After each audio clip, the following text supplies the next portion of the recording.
Don't forget to subscribe, leave a comment, and tap a like if this story finds a place in you. Sometimes a quiet sign matters more than a loud word. The key I keep around my neck is heavier than it looks. It presses against my skin like a small, cold truth, a circle of iron that has outlived the doors it once commanded. When I was young, it shone like a promise.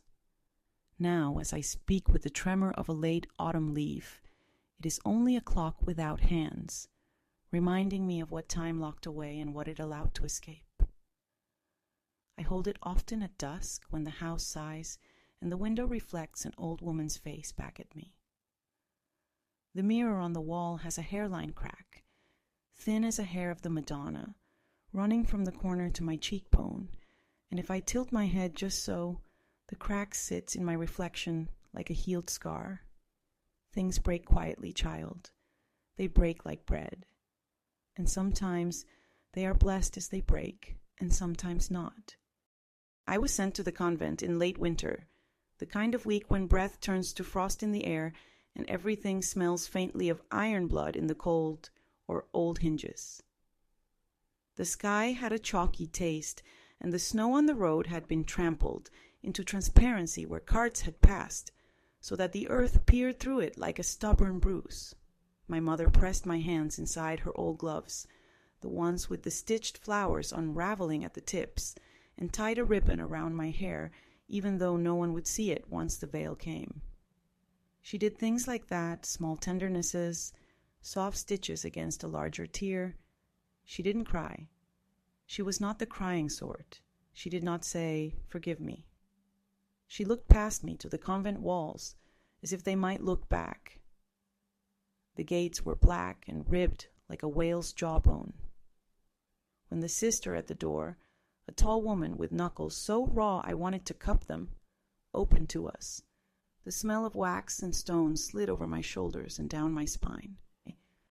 The first thing I heard was the bell. Even now, after all the years and the long corridors of silence that followed me home, I hear bells that are not ringing.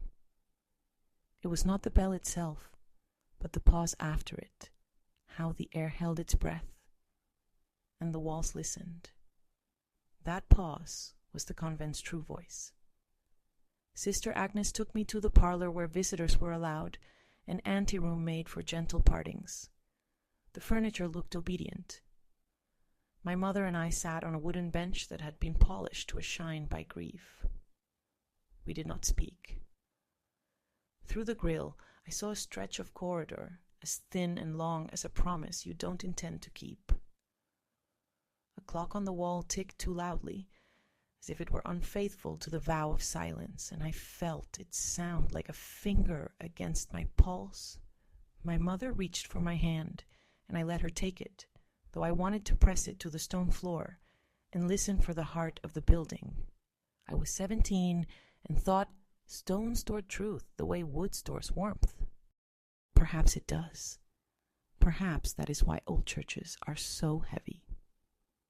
At the ceremony of reception, the sisters moved like moonlight over a pond, faces blurred by veils and discipline.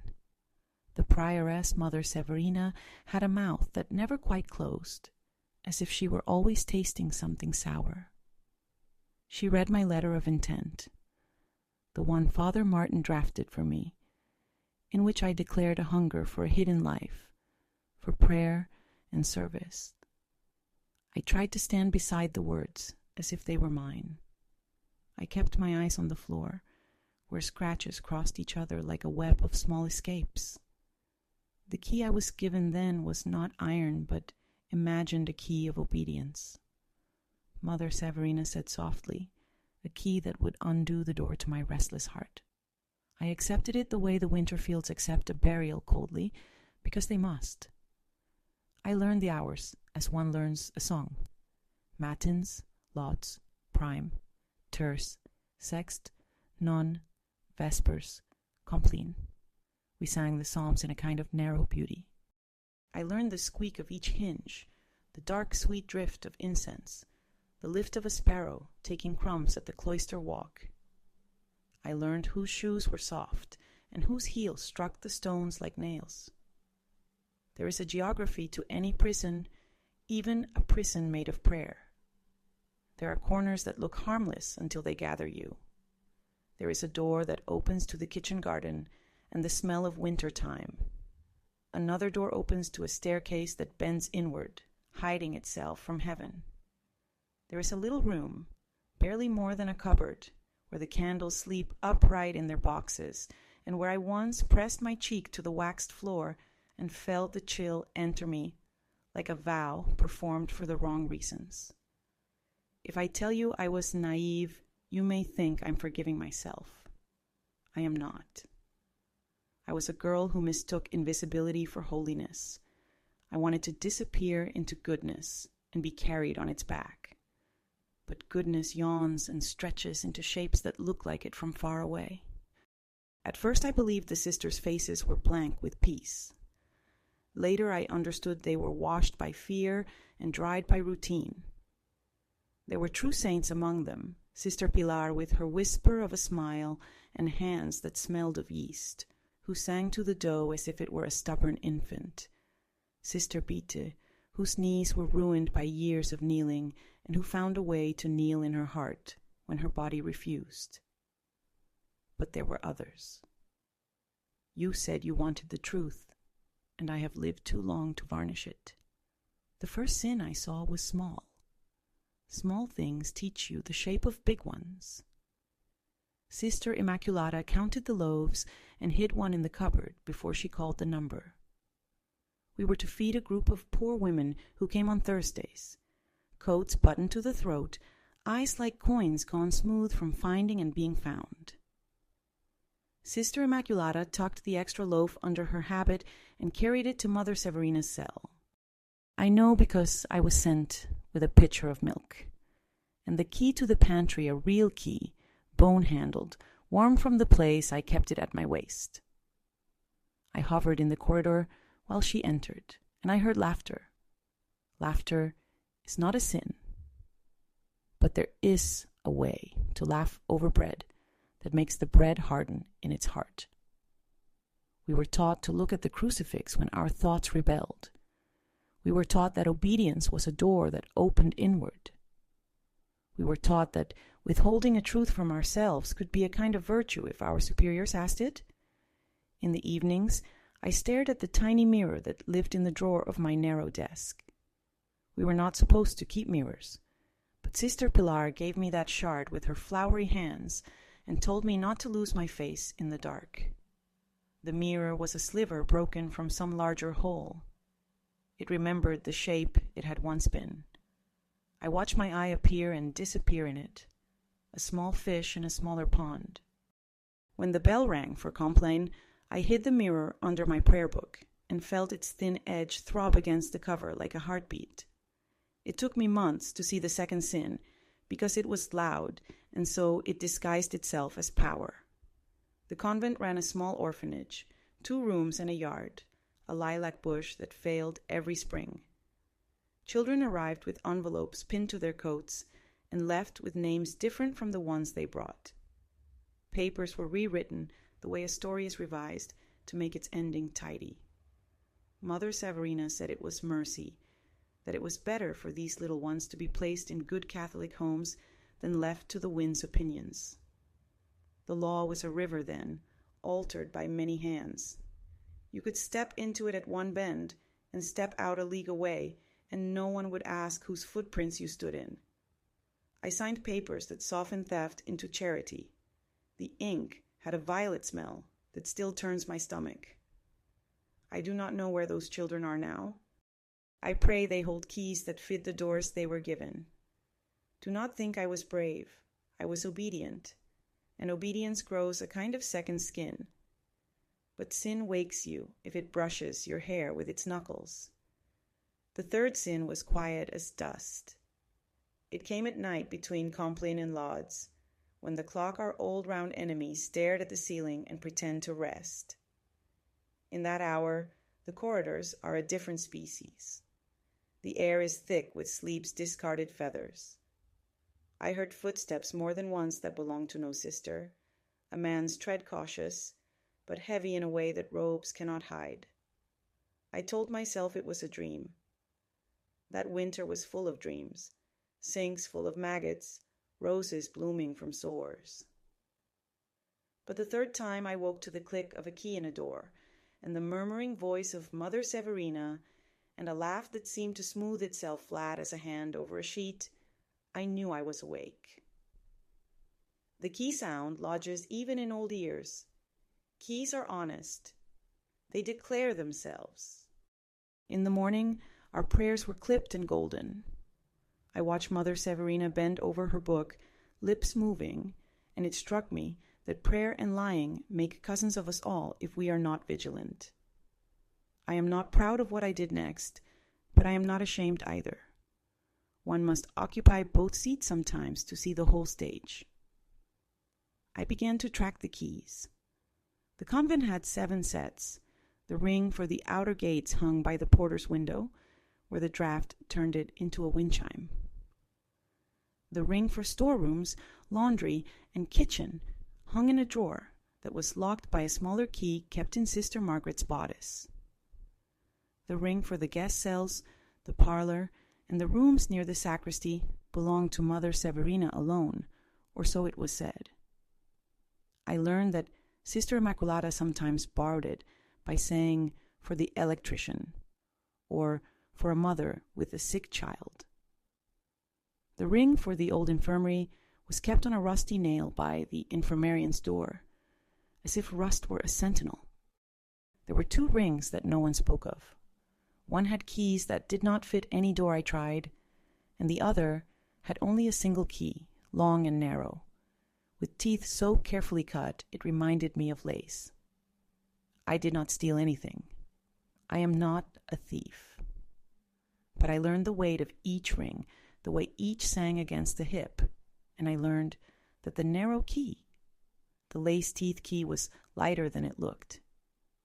2 weeks later, between terce and sext, when the sisters watered the herbs and the sun made a white lake on the refectory tiles, I slipped into the sacristy and felt under the linen cupboard where small things fell when no one watched. I found the narrow key on a string, as if it had been lost. It did not belong there. It belonged inside the mouth of the door at the end of the short hallway off the prioress's room. That door pretended to be a wall, painted the same gray, with a frame that kept itself shy. I knew because I had wiped it with a damp cloth on Thursdays, and the grain under my palm ran differently there, like a river fork hidden in a field. The lock accepted the key as a throat accepts water. The door opened soundlessly. Behind it was not a room but a stairway, wooden and too steep, the kind you use to enter crawl spaces or crawl out of lies. The air smelled of rest and something sweeter that turned quickly sour wine uncorked and left to do as it pleased. The steps led down to a space made generous by shadow and stingy by purpose. Shelves lined the walls. Boxes were stacked like cut bread. I saw bottles with labels from noble vineyards, tins of almond paste, a jar of saffron fat as a golden Bible. I saw envelopes bundled with twine, so clean they seemed ironed. I saw a small wooden crate with a false bottom, and under it passports, 3 stiff as boards, and smelling of fresh ink. Perhaps I would have found diamond crosses or missing lambs if I had stayed. I did not. My courage frayed like a sleeve caught on a nail. I backed away from that room, closed the door, and stood very still, while the clock above me shouted my cowardice in brass. There is a point where a secret becomes a kind of rabid animal. It froths in its corner and snaps at anything soft. I believed then that the secret was Mother Severina's alone. I believed I could starve it by turning my face away. But secrets grow by fasting. They teach themselves to live on air. When the bishop came in spring, his robes were clean as cerements, and he praised the sisters for their economy and devotion. He laid his hand on my head, my specific head. Me and I smelled roses and cloves, both too close to funerals to comfort me. That night, the bell rope swung without moving the bells. It was the wind, Sister Beate said in the morning. The wind is a scapegoat we never paid. A confession slipped out of Sister Pilar one afternoon in the kitchen where the pots talk like old women. Her songs to the dough had stopped. She leaned against the table as if it needed holding up. A good thing done wrong, she said to no one, is still done wrong. She looked at her hands and then at me, and I understood that she had watched the same door open and close on the same hunger. She did not say more. I did not ask. I was afraid to use up her courage on my curiosity. Time oozed and clotted. The days were a rosary. Each beat felt the same and not the same. Summer unrolled like a ribbon and then snapped when the storms came. In August, we lost a girl from the orphanage, little Marta, with the cowlick and the scar like a comma on her chin. She was there and then not, as if faith had pockets and someone had slipped her in. We were told her mother reclaimed her. The signature on the paper was precise, a needle going in and out of the same wound. I signed the ledger and felt the ink pass through me like water poured through a sieve. Perhaps Marta is alive. Perhaps she wears a red coat and laughs with her throat open. The world is large enough to hold both her laughter and my fear. By autumn, I had developed the habit of watching the sisters' hands. Faces lie and hearts stutter, but hands have a memory, like bread dough. Sister Immaculata's fingers trembled after Compline, as if they had remembered something they wished to drop. Mother Severina's thumb stroked the edges of her rosary like a child calming itself to sleep. When the man's footsteps returned in the night, they were coy at first, then confident. I learned the rhythm of his walk, and once, waiting in the corridor where the corridor holds its breath before meeting the stair, I saw him. I will not give you his face. He is not the point. He wore the cassock of a priest and the kind of smile that falls off as soon as it thinks no one is watching. He did not see me, or pretended not to, and he went down the hidden stair. The narrow key glinted in his hand, and the mirror in my drawer, far away in my cell, turned its face to the wall as if ashamed. I do not want to shock you. I want you to understand how gently the world tilts until sleeping people are pressed against the wrong wall. The worst sin was not what was done, but what we called it. We called it permission and mercy, discretion and necessary help. We called it fundraising and special care and pastoral attention. We called it obedience. The words were keys too, and we kept them in our mouths. If I had been braver, I would have walked to the bishop with the narrow key in my palm. I would have set the passports and the saffron on his desk and asked him to teach me the word for this, but I had been taught too well the grammar of silence. The turning point came on a night so cold the stars looked like the heads of nails. I was sent to fetch Laurel for the feast and slipped past the old infirmary, where the smell of vinegar had soaked into everything like an opinion. The door was ajar and the lamp low. Sister Beate sat on the bed of a novice who had fallen ill, a small fierce girl named Verena with eyebrows like little birds. Verena's breath rasped, a saw on wet wood. Mother Severina stood by the window with a man I did not know. He wore no cassock. His suit was the kind that makes pockets feel heavy, even when empty. They spoke in a language I could not fully name, but money has a grammar that translates itself. I understood enough. Papers, timing, a driver.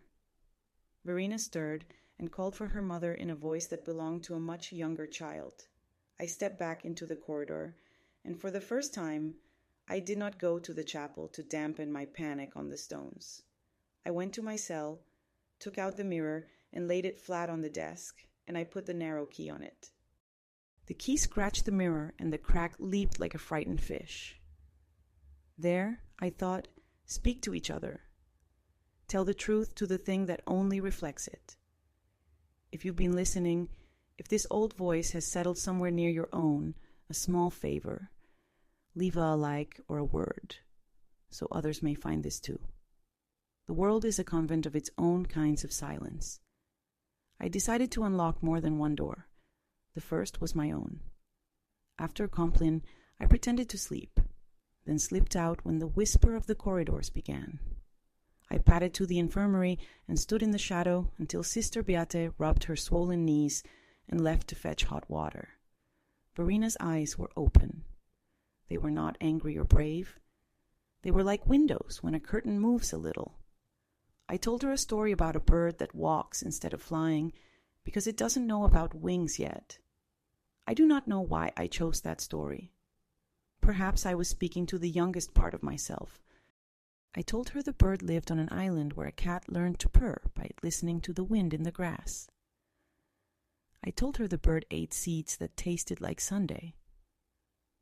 Her breaths lengthened and matched mine as if we were learning a chant together. When Sister Beate returned, I was singing very softly, and she did not stop me. The second door was the sacristy door. I opened it in daylight, openly, with the confidence cowardice borrows from rage. I went down the narrow stair and found the man there, the priest with the smile, sleeves rolled, counting envelopes with his lips moving. He looked up as if he knew my footprints by name. "Child," he said, and it was the wrong name for me, even then. "You don't belong here." I told him I was exactly where I belonged. I told him I could smell the truth of this room on my hands, and I intended to wash them where everyone could see. He took a step toward me, then another, and then he did something unexpected. He laughed the same flat laugh I had heard through the prioress's door and spread his hands. "Then look," he said. "Look all you want. This is how we keep your little prayers fed. This is what makes your orphans clean and your linens white." He spoke gently and with practice. "This is what keeps you safe." There it was, the word I needed to hear, safe. Safety is a wall that sheds stones. You take them in your apron and build a small tower to climb, and then you look down and find you are in a well. "Safe for whom?" I asked, but my voice failed in the middle, the way rope phrase. My eyes found the passports and stuck there. Images swam up, little Marta's scar like a comma, the way commas keep sentences from bleeding to death. I took one step back, then two, and then I ran. I ran not like a saint, but like a woman gasping for surface. And I took the steps 2 at a time until the corridor came up under me like a shore. I did not tell Sister Pilar first, though I wanted to carry my fear to her like an over-risen loaf. I told Sister Beate, because she had never pretended that kneeling did not hurt. She listened with her hands folded into themselves, like 2 birds who had agreed to be still. When I finished, she closed her eyes. "We have all seen parts," she said. "Perhaps we must see together." She did not say we must ask permission. She did not say we must bury it in prayer.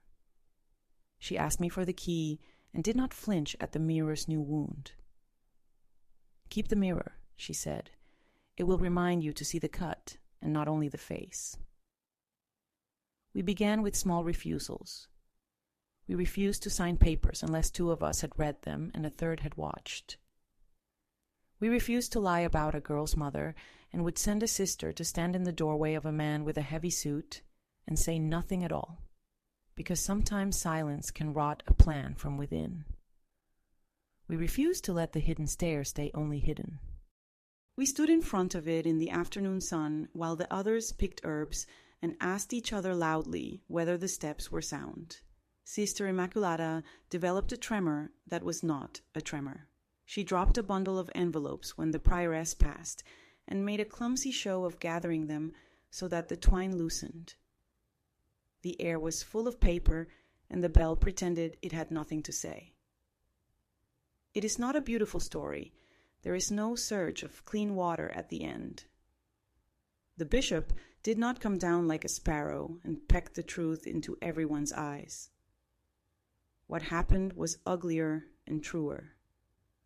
Some sisters turned their faces away and pretended they did not understand which door was which. Some spoke the words obedience and order as if those words were bread and could feed an emptiness. Mother Severina called us a faction, as if we were a splinter rather than the body. At night, the man's footsteps changed their rhythm, impatient, almost angry. Once, a note slid under my cell door with no ink on it, only a smudge like a fingerprint. I held it to the lamp and watched it brown. Fear blooms when warmed, but Verena got better. Sister Beate said it was the broth, and Sister Pilar said it was sleep, and I believe it was the sound of someone telling a story in a tone that did not ask for anything. When she rose from the bed, her hair had grown in a little, and it curled around her ear like a question mark. She took to walking in the cloister in the afternoons, and once, as she passed the low window that looked out onto the alley, she saw a woman standing there, scarf tight around her throat, hands gripping the sill as if the stone were a rope. Verena stopped. The woman's eyes traveled her face as if it were a language she used to know, and then the woman ran. She ran as if she had been caught stealing her own child. I stood with Verena until her breath smoothed and told her that the wind does that sometimes. Puts old faces in new windows. I did not tell her that I had recognized the woman's fear and that it wore a mother's shape. I am skipping ahead. You feel it, don't you? The rope jerking in my hands, the burn on the palm where the knot slips.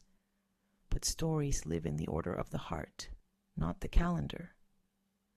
The end of my time there came, not with a bell, but with a knock.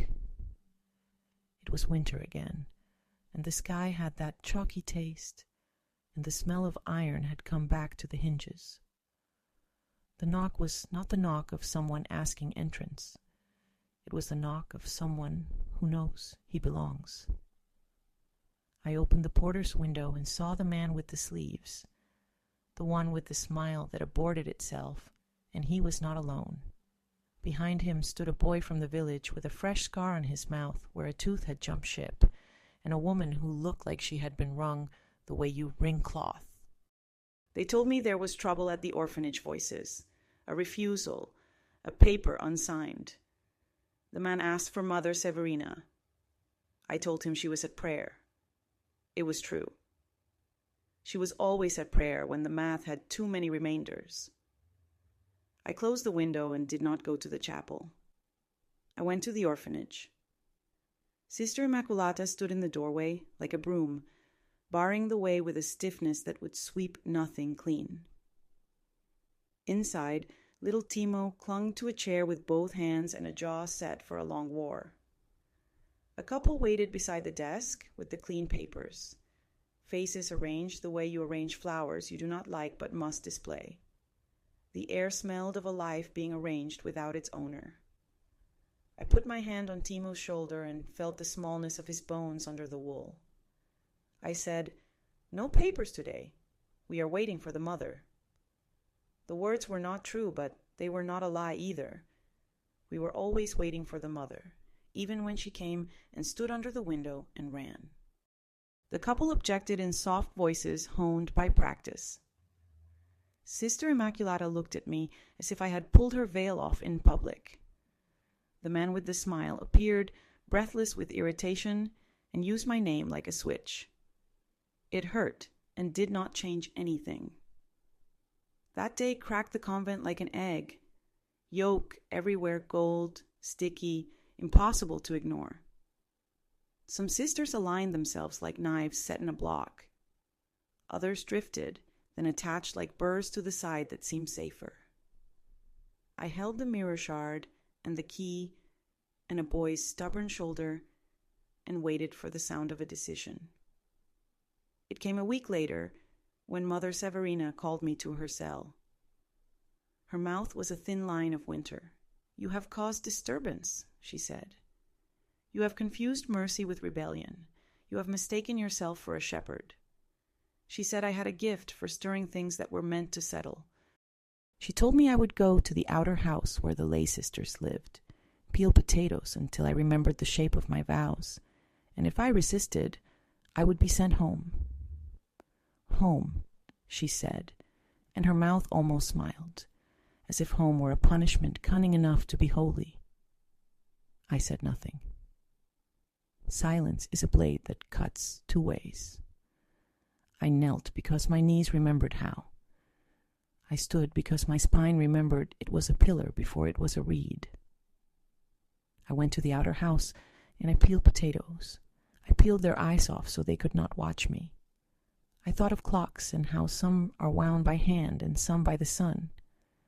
I remembered my mother's gloves with the stitched flowers and wondered if her hands ever healed from sending me away. I did not cry. The tears had frozen higher up, somewhere behind the eyes. Sister Pilar smuggled me a heel of bread that tasted of yeast and loyalty. Sister Beate came at night and rubbed salve into my cracked fingers and told me a joke so bad it made holiness blush. Little Verena left a sprig of laurel by the door. The key around my neck felt heavier, as if it had been drinking.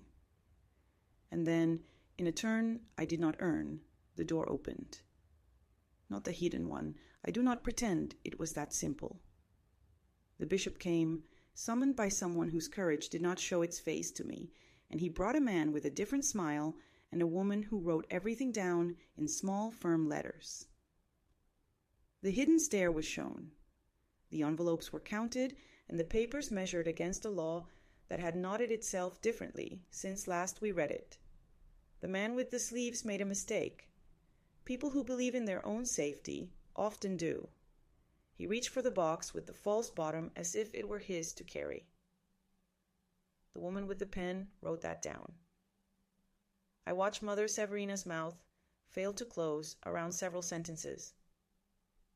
Some truths cannot be swallowed, even with wine. The bishop's hand smelled not of roses that day, but of cold wool. He did not touch my head. I was sent away, nonetheless. The convent needed to become a story other people told about themselves. A story of correction and reformation. A story where the spotlight matters more than the stagehands. I was a shadow too long at the edge of the light. Go home, they said, as if the word had not been unsaid long before. I took my small case and the mirror shard and the key. Sister Pilar hugged me and left flour on my coat. Sister Beate made the sign of the cross on my back, the way you bless a child who refuses to turn around. Verena pressed a folded scrap into my hand. 4 lines of a psalm written in her round letters, a bird that had learned to fly at last. Mother Severina did not appear. The man with the smile had already become a cautionary rumor and then a silence. I stepped into air that did not belong to corridors and breathed. The sky was honest, the way blue is, when it has nothing better to do. The road home remembered my feet, even if the house did not. My mother opened the door and put her rough hands on my face and said my name as if she were counting it to be sure I had brought it back intact. We did not speak of the convent then. We boiled potatoes and watched the steam write letters to God on the ceiling. The mirror went on the wall. The key hung around my neck. The clock in the kitchen ticked like an old dog's heart and refused to die. I have told you this much and not yet told you the secret at the center. The one that kept me awake when bells were quiet. The one that pressed its face to the mirror and asked if the crack was in the glass or in me. Sins larger than the world do not wear special shoes. They do not announce themselves with horns. They grow where humility has been trained to bow too low.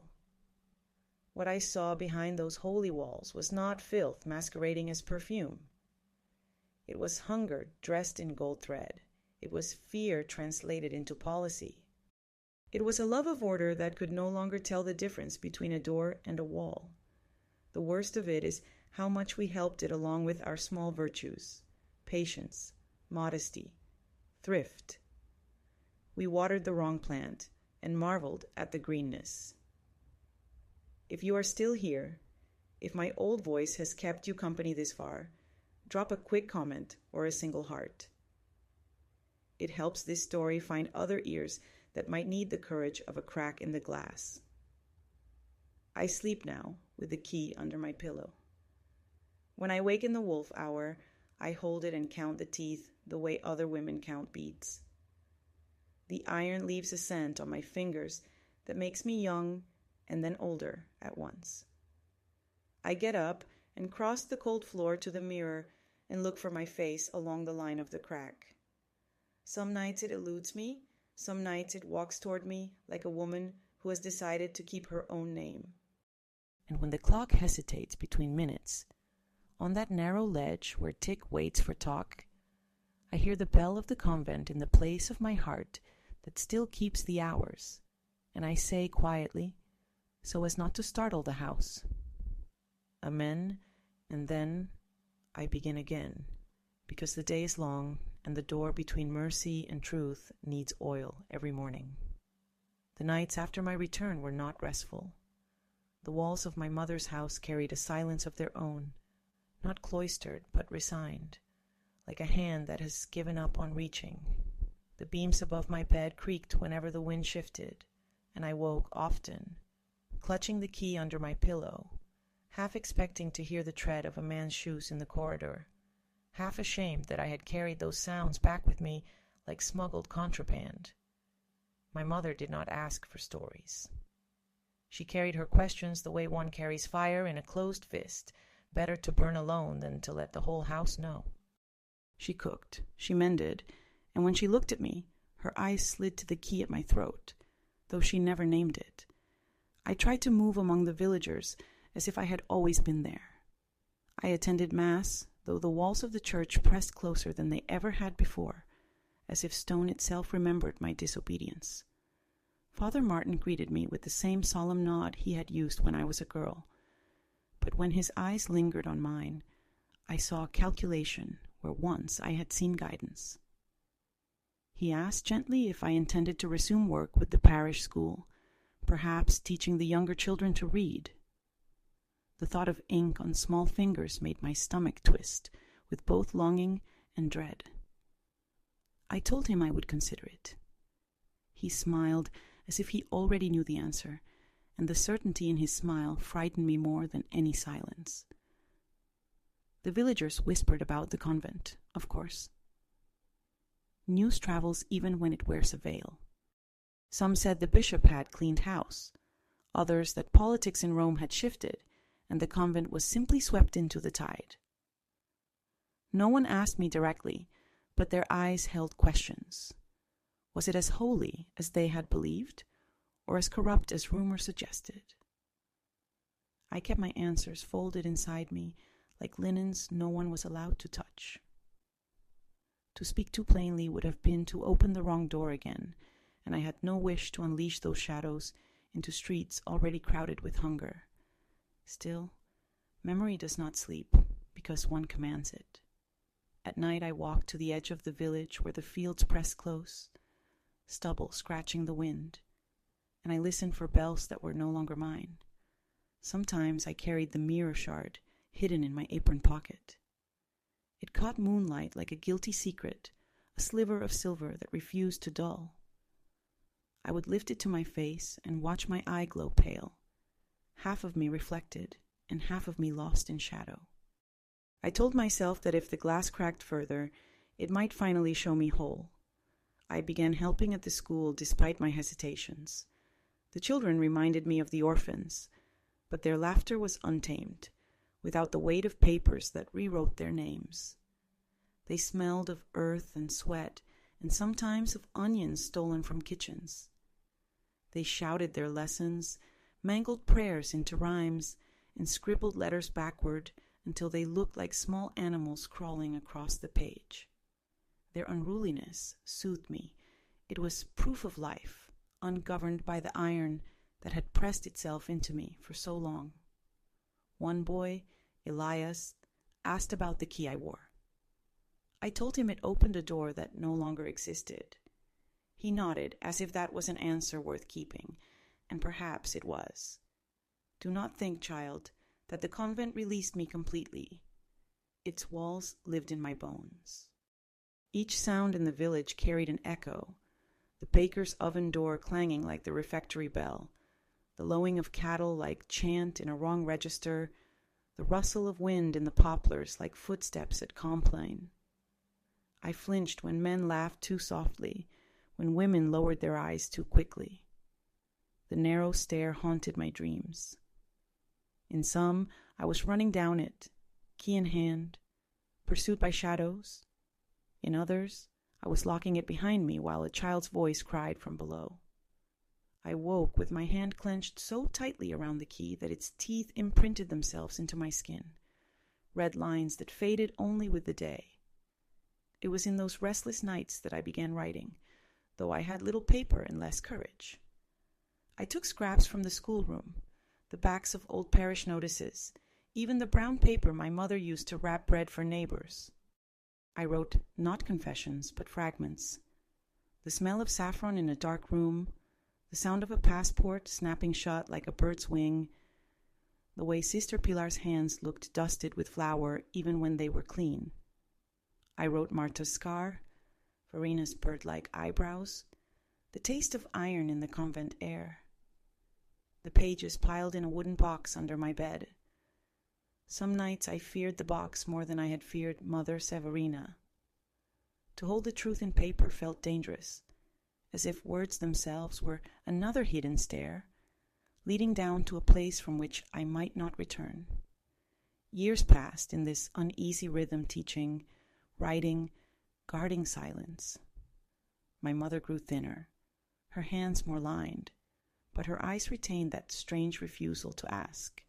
I think she carried her own convent inside her, built of duties and disappointments she never named. When she died, the house fell quieter still, and I moved through its rooms like a ghost already half-formed. The villagers brought bread and condolences. Father Martin prayed over her body with measured sorrow. I placed the key on her chest for a moment before they closed the coffin, as if to let her hold its weight just once. Then I took it back because it was mine, and because some burdens cannot be shared, even in death. Alone in the house, I allowed myself more honesty with the mirror. Its crack had widened, or perhaps my eyes had grown accustomed to its wound. I saw myself doubled, fragmented, sometimes multiplied. An old woman, a young novice, a child clutching gloves too big for her fingers. All of them peered back at me from that broken silver. I whispered to them, though I knew no answer would come. "You are all me," I said, "and none of you are free." The words sounded like a psalm no priest would sanction. If you are still listening, leave a sign, a word, a flicker of recognition, so I know these fragments are not falling into an empty well. One winter, long after my mother's passing, a letter arrived. The paper was thin, the ink smudged, the handwriting unfamiliar yet urgent. It bore no name, only a place, a small town near the border. The words were brief: "I am alive. Do you remember me?" Inside the folded sheet was a smaller scrap with a single word: Marta.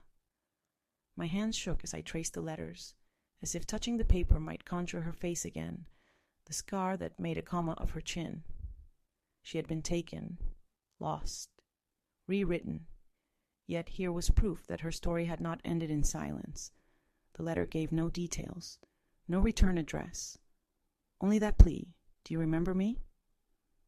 I sat with it all night, the lamp burning low, the mirror propped before me, the key cold against my chest.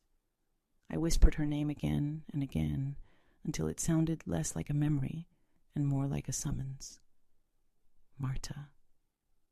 Marta.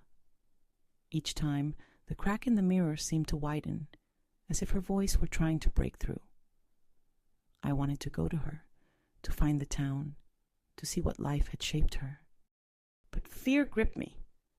Fear of discovering what had been done, fear of reopening the stair I had tried so long to close. In the end, I did nothing. Cowardice, perhaps, or survival. I folded the letter into the box with my writings and placed the key atop it, a guard against what might emerge. Yet even now, so many years later, her question echoes louder than the convent bells. Do you remember me? I do, child. I remember you more than I remember myself. And it is that memory that still keeps me awake, when the clock hesitates between its ticks, when the mirror glimmers with a light not entirely of the lamp. It is her voice, thin as paper but unbroken, that binds me to this telling. And so I go on, because silence is another kind of sin, and I have carried enough of those to the grave already. The letter from Marta became a second heartbeat. I tucked it under the key at my throat some nights, afraid it might vanish if left to sleep alone. By day, I slid it beneath the mirror on my wall, so the crack crossed the word alive like a blessing that had learned to limp. The house changed its breathing around that single scrap of paper. The clock seemed to listen more closely to itself, as if time were waiting to hear what I would do. I told no one. Not Father Martin, who had begun to preach about order as if it were a sacrament. Not the school children who would have read the letters aloud with the kind of joy that turns everything into a rhyme. I spoke only to the air and to the photographs of my mother, which kept fading until all you could see was the memory of their frames.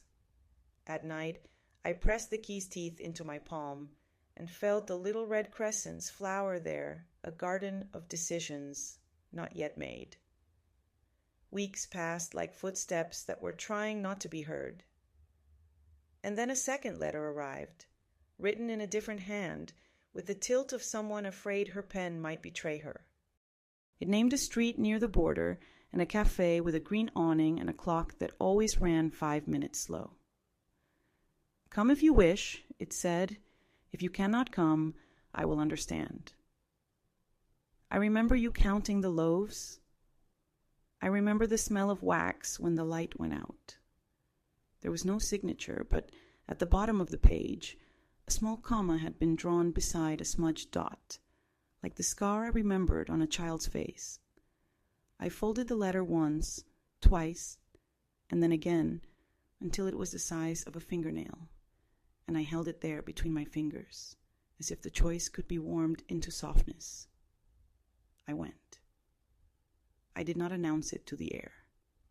I placed my writings into the wooden box and tied the box shut with twine, as if my own words might try to escape while I was away. I put the mirror shard into my pocket where it could claim the light if needed. I wore the key under my coat. I told the neighbor's girl, Lena, that I would be gone a day, perhaps 2, and she promised to feed the cat that visits without belonging. She asked if I was going to see a priest. No, I said, surprised by how steady my voice was. I am going to see a child. She nodded as if that explained everything. The train moved like a thought that had finally chosen itself. It carried the countryside forward and backward at once. Fields bare, and then suddenly remembered in green. Stations empty, and then smoking with people who looked like ideas of themselves. I held onto the strap above my head and breathed the scent of iron until the old taste of the convent came back. Somewhere a baby cried and then stopped, and the quiet thereafter had the shape of someone being soothed and the ache of someone who could not be. I counted the stations like beads. I tried not to count the sins that had learned my name. The town near the border was stitched from gray and red, roofs like folded prayers, streets that turned inward and then out again as if they were shy. I found the cafe with the green awning. The clock inside indeed ran 5 minutes slow, its second hand hesitating the way truth does before it crosses a room. I sat near the window where the light made the dust look purposeful. I ordered coffee that tasted of the last lines of a psalm, bitter and promising. My hands shook so badly I kept them under the table so the cup would not confess for me. She came in like a weather change. Marta. I knew her before I knew her. The scar had faded into the geography of her face, but it remained, a small comma, as if God had paused when writing her. She wore a plain coat that had been mended by someone practical. Her eyes had the careful kindness of a person who has learned to walk through rooms without touching the furniture. Behind her, a girl of perhaps 8 hovered, a small echo, hair pinned back with a barrette shaped like a star. When she saw me, Marta smiled and did not smile. People who have learned to be taken never give you all their faces at once. We did not speak at first. We sat. We allowed the light to arrange us. She put her hands on the table, the left one over the right, and I recognized them. The hands that had clutched a chair and refused to be renamed. I took out the key and set it down beside the sugar bowl. It made a soft sound, a metal syllable. She looked at it the way one looks at a photograph one has braced oneself to see. "You kept it," she said. Her voice had traveled far to remain that gentle. "They let me keep it," I said, and heard the lie turn over to show its honest belly. I could not put it down. The girl with the star barrette stared at the key, then at me, then at her mother. "Is that for a treasure?" she asked, because treasure is the only lock a child willingly imagines. Marta brushed the girl's hair with her fingers. "In a way," she said. "In a way it is." We talked, piece by piece, as if the words were heavy and needed both our hands. She told me the story the papers had hidden under their clean hunger. It was not one story, but 3 stitched together. A couple with more money than patience, a priest with more charm than vows, a woman with more grief than breath. There had been an apartment where the curtains were always closed. There had been a train to a city whose language did not know her name. There had been a room full of women who braided each other's hair so they could remember the shape of gentleness. There had been, at last, a door that opened because a nurse refused to sign a paper, because a clerk had a brother who had been an orphan and could not bear to see another name changed in front of him, because a kindness somewhere far away untied itself just enough to reach for her. She had returned not by right, but by refusal. "It took all my refusals," she said, looking at the clock with its tired seconds, "to come back whole enough to be a mother." We fell quiet together, which is its own language. The girl, her daughter, traced the pattern in the table wood with a finger. She had that solemn, sideways attention children wear when they know the adults are carrying something they cannot lift. I wanted to reach for her, to touch her hair for the sake of its softness, but I kept my hands in my lap. "A convent teaches you many wrongs. One of them is thinking your reach is medicine." "What is her name?" I asked finally. "Lenny," Marta said, and the word shared a vowel with the name I once had and then no longer. I turned it over in my mouth like a small coin and gave it back with a smile. Lenny stared at the key again. "My mother says keys remember doors," she told me, "even when the doors forget." "Your mother is right," I said, and in that moment it seemed to me that this child had cracked the mirror without breaking it at all. We met again the next day, and then again at the end of the week. Because once you open the right door, you must walk through it until your feet know the floor by heart. We did not gossip about the convent. We catalogued the damages it had done as one might list the contents of a room after a flood. A chair swollen beyond use, a book that still smells of river, a photograph washed blank at the eyes. Marta brought me to a small flat that smelled of onions and soap. There were plants on the windowsill that refused to die even in winter, and a quilt that had learned the shapes of their bodies. On a shelf, a little wooden bird stood on legs too thin to carry it. Lenny lifted it and made it walk, solemn as a priest. "It's the bird that learned to fly," she whispered, shocking me with my own story, which had traveled a way I had not. How? I asked. Marta reached under the quilt and brought out a piece of paper, soft with handling. 4 lines of a psalm, written in round letters. Verina's hand. My voice failed because gratitude is a bigger hunger than grief.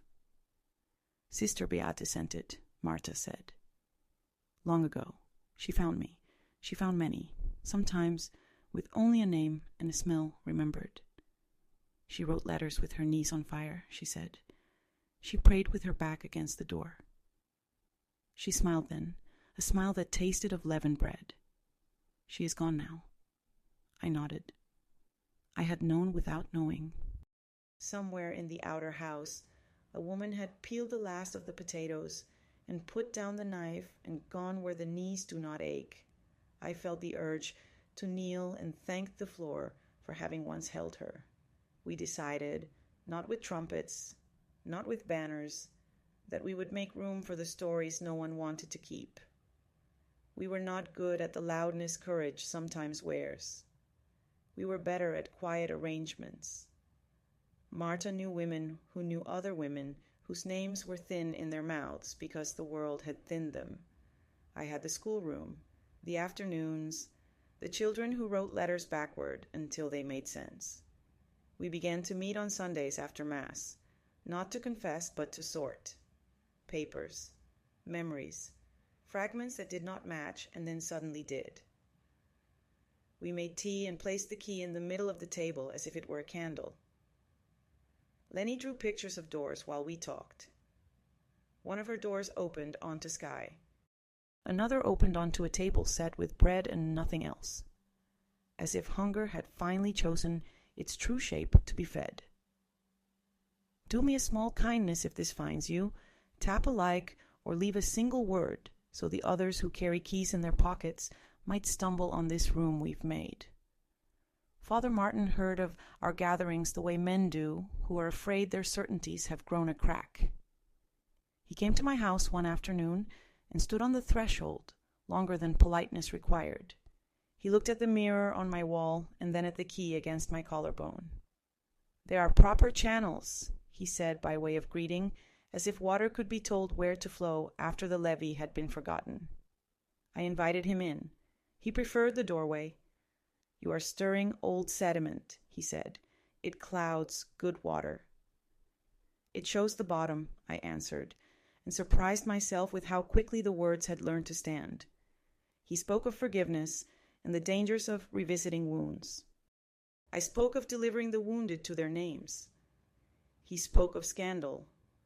I said scandal is truth before it has learned to dress itself. He warned me about wolves who put on sheep's clothing. I told him the wolves I knew had learned to pray in Latin.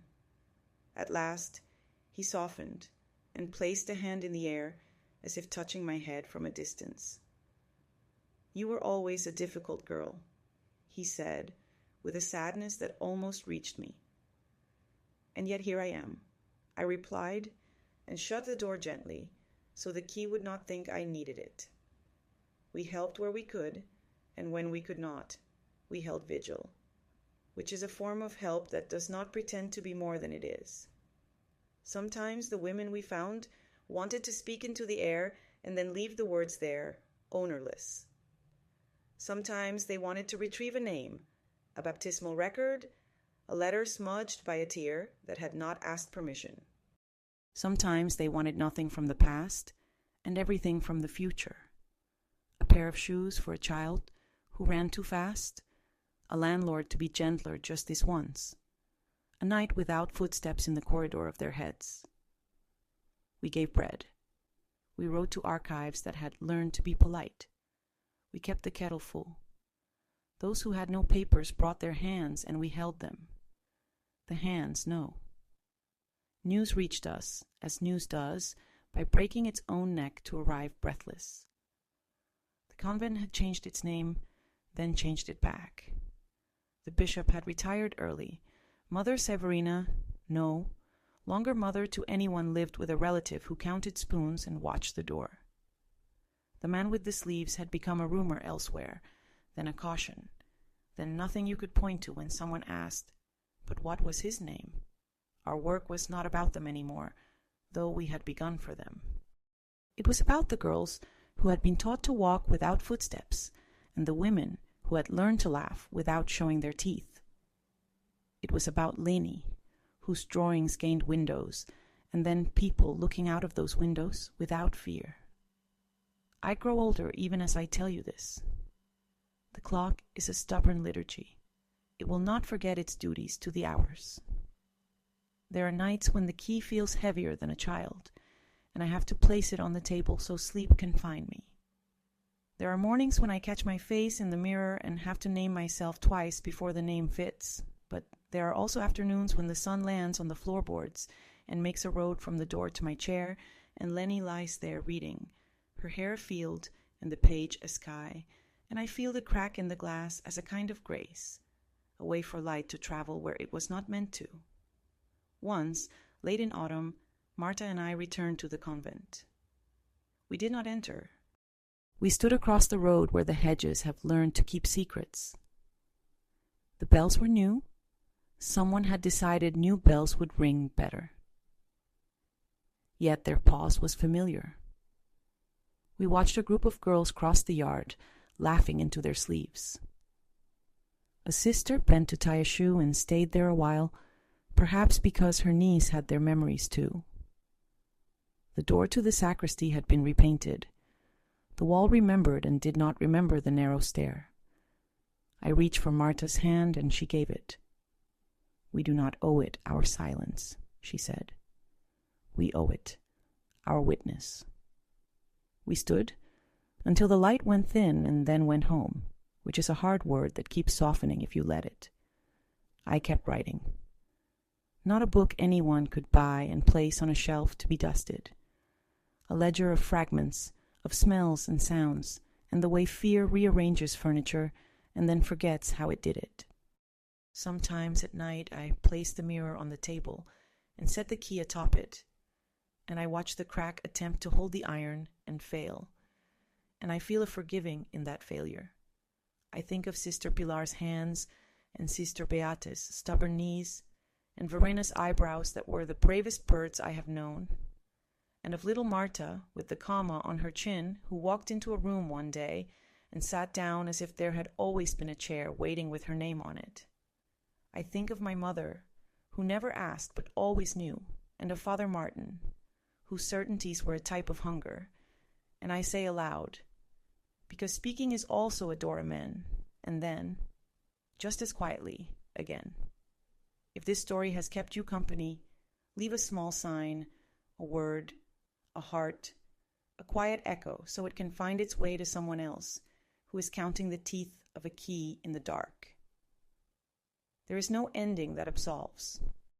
There is only the long work of oiling hinges, of naming rooms for what they are, of refusing to change a child's name into a prayer for someone else's comfort. There is the mirror, wounded and honest. There is the clock, relentless and true. There is the key, heavier on some days, lighter on others, but never lost. There is the door, there is the hand, there is the opening. The last years of my life have been quieter, though the quiet is never empty. It carries echoes, as though the walls remember every word that was ever whispered within them. I walk slowly now, with a cane that taps the rhythm of my thoughts. The house has settled into its old bones just as I have settled into mine. Dust gathers even where no hands have been, and sometimes I think the dust itself is memory made visible, the remnants of voices too soft to stay. The box beneath my bed remains tied with its twine, swollen with scraps of writing, with letters that smell faintly of ink and distance, with fragments of lives that were almost lost. I have thought of burning it many times, afraid of what eyes might one day pry it open, afraid of what truths might be asked to testify when I am no longer here to soften them. But fire consumes without understanding, and I could not bear the thought of those stories, those breaths, those scars, those refusals, being reduced to ash, so the box stays. It waits like a sealed grave, but one that breathes. Marta visits often. Her daughter Lenny is taller now, with that restless energy of a bird preparing for flight. She reads the stories I keep, though I never asked her to. One afternoon she unfolded a page written years ago, an image of the convent corridor, of the pause after the bell, of the smell of saffron in the hidden stair. And she looked at me with wide eyes. "You wrote this?" "Oh," she asked, as though she had discovered a secret door. I nodded, ashamed and proud at once. "Then it is not lost," she said simply, and folded the paper again, placing it back in the box as though it belonged to her just as much as to me. I realize now that I was never the keeper of these memories, only their witness. What I saw, what I endured, what I carried like a key pressed into the skin, all of it was meant to pass on, not to be sealed away in the dark. That is why the box has not let me burn it. That is why the mirror has not shattered completely. That is why the key still lies heavy against my chest, a reminder that there are doors not yet opened, names not yet spoken, wounds not yet stitched. When I walk through the village, children still run to greet me, though I am too old to keep up with their laughter. Sometimes they ask about the key, just as Elias once did years ago. I tell them it opens the door to memory, and that memory is the bravest room we can enter. They do not always understand, but one day they will. Perhaps one day one of them will wear the key, or take the box, or write down the words again, and the story will continue. The clock in the kitchen still ticks faithfully, its hands sometimes slower than mine, sometimes faster. At night, when the silence thickens, I hear the convent bell again. Not the sound itself, but the pause after. That pause, that breath held between one moment and the next, is where I live now. It is not fear anymore, nor guilt, but a kind of waiting. Waiting for the door to open one last time. Waiting for the voice beyond it. Waiting for the light that enters cracks and makes them holy. I am not afraid. I have carried fear long enough to know its weight, and I have set it down like a sack of stones. I have learned that the truth, once spoken, loses its fangs. I have learned that silence is not peace, and obedience is not holiness. I have learned that even a broken mirror reflects enough light to see by, and that even the heaviest key can be carried if you place it close to the heart. When I go, because soon I must, I hope someone will find the box, untie the twine, and read. Not to pity, not to weep, but to remember. To remember Marta and her comma-shaped scar. To remember Verena with her bird-like brows. To remember Sister Pilar's flowery hands and Sister Beate's knees that bent even when they could not. To remember little Timo's stubborn grip on the chair and the laughter of girls who were never renamed. To remember the hunger dressed in gold thread and the courage dressed in silence. To remember me, perhaps not a saint, not a sinner, but simply as one who tried to keep the doors from being forgotten. If you are still here, listening to these old words, then leave me a sign, a word, a whisper, a heart. Not for me, I am nearly gone, but for the ones whose stories still wait to be told. Let them know there are ears ready, hearts willing, hands strong enough to hold the weight. The key lies on the table now as I write this, the mirror beside it, the crack still tracing my reflection. The clock hesitates, as it always has, between tick and tock.